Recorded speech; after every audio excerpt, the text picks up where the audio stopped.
دکھ کتنا ہی بڑا ہو، زندگی نہیں رکتی۔ یہی سوچ کر دونوں بھائی اپنی زندگیوں میں ایڈجسٹ کرنے کی کوشش کرنے لگے، لیکن اظہر فاروقی کے نصیب میں ایک دکھ اور لکھا تھا۔ اظہر فاروقی آرمی جوائن کرتے ہی مسافر ہو گئے تھے اور ان کا پڑاؤ کبھی ایک تو کبھی دوسرے شہر ہوتا، مگر فریال کو بھی گاؤں کا ماحول پسند نہیں تھا اور اظہر فاروقی کی غیر موجودگی میں ان کا حویلی میں رہنا ایسا ضروری بھی نہیں تھا۔ اس لیے وہ شادی کے ابتدائی دنوں میں ہی قصر فاروقی شفٹ ہو گئی، لیکن ان کا اپنے سسرال سے مکمل رابطہ تھا۔ کبھی وہ خود حویلی چلی جاتی تو کبھی ان کے جیٹھ اور جٹھانی بیٹے کو ساتھ لیے کراچی آ جاتے۔ اس بار بھی ان کی واپسی ایک لمبے قیام کے بعد ہوئی تھی، مگر وہ نواب شاہ تک نہیں پہنچ سکے۔ راستے میں ہی ان کی کار کا مسافر کوچ کے ساتھ زبردست تصادم ہوا تھا۔ حادثے کی اطلاع ملتے ہی اظہر فاروقی جائے حادثہ پر پہنچ گئے، مگر جب وہ پہنچے تو ان کے بھائی اور بھابھی دم توڑ چکے تھے۔ لیکن 3 سال کا ان کا بیٹا معجزانہ طور پر محفوظ رہا۔ بھائی بھابھی کی تدفین سے فارغ ہو کر جب دونوں میاں بیوی نے رخت سفر باندھا تو اس ننھے سے بچے کو بھی ساتھ کراچی لے آئے۔ فریال کی اپنی گود تو اب تک خالی تھی۔ انہوں نے بہت آسانی سے اس بچے کو اپنے بیٹے کی حیثیت سے قبول کر لیا اور بہت جلد ہی وہ ان کی زندگی کا مرکز بن گیا، یہاں تک کہ شادی کے 7ویں برس منتوں اور دعاؤں کا ثمر بن کر پیدا ہونے والی ملیحہ فاروقی بھی اس کے لیے فریال کی محبت کو کم نہ کر سکی۔ پھر اس کے ساتھ لندن بھیج دیا، مگر 4 سال بعد ہی انہیں واپس آنا پڑا۔ ملیحہ کی پیدائش کے وقت ہی فریال کو کچھ پیچیدگیوں سے گزرنا پڑا تھا اور پھر اس کے بعد وہ مستقل بیمار رہیں اور 11 سال کی بیماری کے بعد وہ خالق حقیقی سے جا ملی۔ پالنے والی ماں کو کندھا دے کر وہ پھر لندن سیدھا گیا،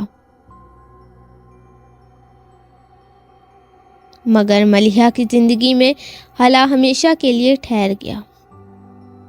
حالانکہ بابا جان نے بہت جلد ہی ریٹائرمنٹ لے لی، شاید ملیحہ کی تنہائی کے خیال سے، مگر پاس ہونے والے اور ساتھ ہونے میں فرق ہوتا ہے۔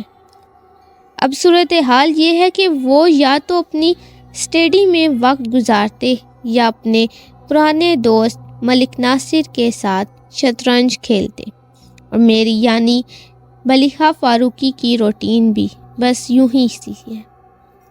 میں نے حال میں ہی گریجویشن کیا ہے، میرا سارا وقت گھرداری میں ہے یا پھر پینٹنگ میں گزرتا ہے۔ ہاں، روز ہی کچھ وقت نکال کر میں لائبریری چلی جاتی ہوں۔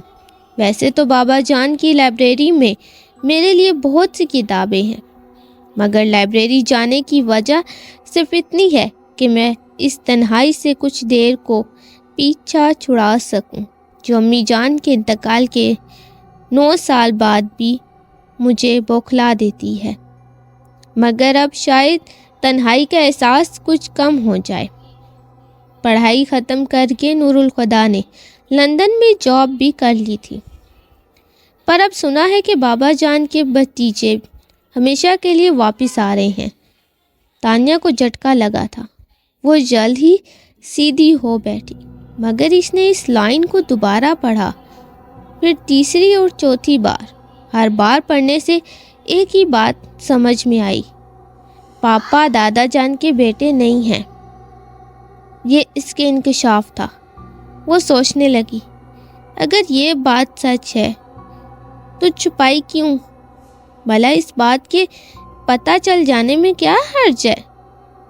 اظہر فاروقی اگر نور الخدا کے چچا بھی تھے تو تانیہ کے بہرحال دادا ہی تھے۔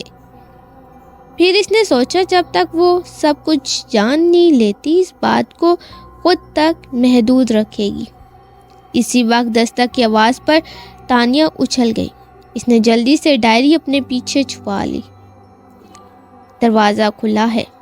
اس کی آواز پر ملازمہ نے دروازہ کھول کر اندر جھانکا۔ مہمان چلے گئے ہیں تانیہ بی بی؟ اور سب آپ کا کھانے پر انتظار کر رہے ہیں۔ پاپا آ گئے؟ اس نے پوچھا۔ نہیں۔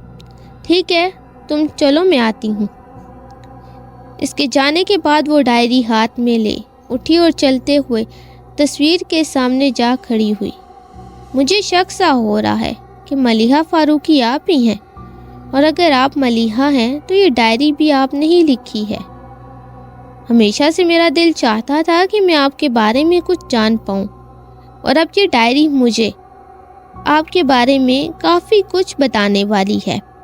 مگر گھبرائیے مت، پڑھ کر آپ کی ڈائری واپس کر دوں گی، اور اس میں جو بھی لکھا ہے وہ میرے اور آپ کے درمیان رہے گا، یہ میرا وعدہ ہے۔ وہ چپ ہوئی، پھر اپنی ہی حرکت پر ہنسی کمرے سے باہر آ گئی۔ اس نے ڈائری اپنے کمرے میں رکھی اور کھانا کھانے نیچے آ گئی۔ ڈائری پڑھنے کی جلدی میں اس نے ٹھیک سے کھانا بھی نہیں کھایا اور چند نوالوں لے کر ہی اپنے کمرے میں آ گئی۔